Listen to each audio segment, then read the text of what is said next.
में खबर शामिल करते हैं। महर मोहम्मद आसिम की रिपोर्ट के मुताबिक पाकिस्तानी सीनियर अदाकारा बुशरा अंसारी ने बुलंदोबाला मुकाम पर शीशे से फिसलते हुए बनाई गई वीडियो सोशल मीडिया की जीनत बना दी। 50-50, लूज टॉक और आंगन टेरा जैसे शोज में अपनी बेहतरीन अदाकारी के जोहर दिखाने वाली अदाकारा बुशरा अंसारी पाकिस्तानी एंटरटेनमेंट इंडस्ट्री की सालों से खिदमत करती आ रही हैं।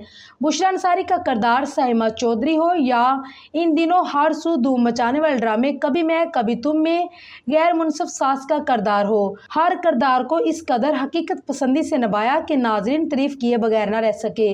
बुशरा अंसारी ने photo and video sharing app Instagram पर एक वीडियो शेयर की है जिसमें उन्हें एक बुलंदोबाला मुकाम पर शीशे से तैयार किए गए फिसल फटे पर एक खास फैब्रिक पर बैठकर फिसलते हुए देखा जा सकता है।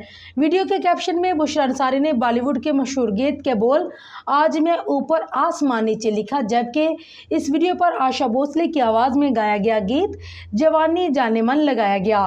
पोस्ट के कमेंट सेक्शन में मदाह कभी मैं कभी तुम का हवाला देते हुए एक कमेंट कसरत से करते नजर आ रहे हैं कि लगता है रुबाब के पैसों से घूमने निकल गई हैं सास जी।